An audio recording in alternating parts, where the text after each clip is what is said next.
Welcome to another edition of That Time When. Matt Miller with you at Trekzone HQ. This is the podcast where we take you through the Trekzone archive, flipping through the 550 episode plus library of our great show over the last 8 years. Today, when we first met Gary Davis of Dreadnought Dominion. And a reminder that you can catch these interviews in full by clicking the card in the top right of the video, in the video description on YouTube, or if you're catching this as a podcast, the link is in the description and on the Trekzone website as well.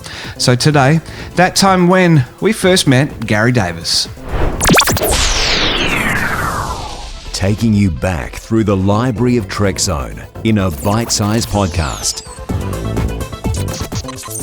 That Time When. G'day everyone and welcome to the Trekzone Spotlight. Joining me today is a man named Gary Davis from a fan film you might know called Dreadnought Dominion. Gary, thanks so much for your time today, man. Oh, thank you for having me, Matt. Now, what got you started in fan films? What got me started? Well, I had a friend, Frank Parker, who was part of my Star Trek fan club, Starfleet International, and he was involved in a fan production called Starship Farragut. And he called me one day and said, "Hey, how would you like to be part of our own fan film? We want to make our fan film about our starship from our fan club, the Dreadnought Dominion." I said, "Great, what do I have to do?" I go, "I don't know how to act." And he says, "Hey, you're going to be my executive officer, and we're going to put something together. And oh, by the way, do you have any stories? Because we don't have a story for our film." So I just happened to have written short stories when I was in high school, and I had a short story that I thought would fit what he wanted, and I just gave him the short story, and he gave it to a very talented writer named Randy Wren, who turned it into a screenplay. And then we met down in Kingsland, Georgia at Farragut Studios in a very cold December and January, and filmed our first fan film. It was quite enjoyable. What was the experience like, jumping on the sets and playing these characters that you've watched on TV? It was surreal. I mean, we got to Georgia like at 9 o'clock at night. And we all met for dinner, and then he said, "Hey, we're going to go over to the studio."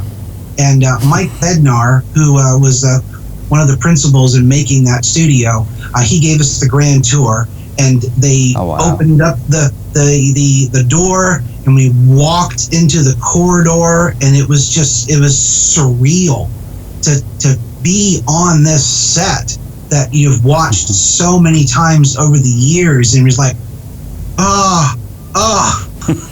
And then the very next day, we did a scene where I had to be in the captain's chair, and we did 2 scenes at the same time, because when you make a film, you don't film them in order.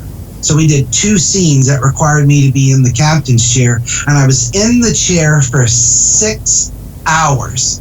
And it was the greatest experience of my life. We were constantly taking coats on and taking them off, and the makeup lady had to put makeup on our noses because they were red because it was so cold. But it was the best experience I'd ever had in my entire life. I wouldn't have wanted to be anywhere else. That's the best thing about fan films, isn't it? All of those little things that could have just destroyed that experience for you didn't, because of such the excitement of being there on those sets, eh? Yes. So you're flash forward to a few years into the future, and you're still making fan films. I believe that there's more episodes of Dreadnought Dominion to come.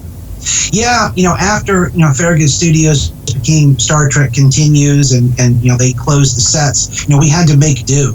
So we shot an episode called Chain of Command, where it was myself taking over command of the Dominion. Our captain had moved on to other things, and I just used my office, and I dressed up the office conference table as a starship bar, and I made a food synthesizer, and matter of fact, I used that viewer over there to talk to somebody on another starship, and we made a little fan film just out of that. And we used some creative green screen for engineering, so I was able to talk to the ship, and then just kept going because just because we had lack of an actual bridge set that we could go on didn't mean that we had to stop being creative.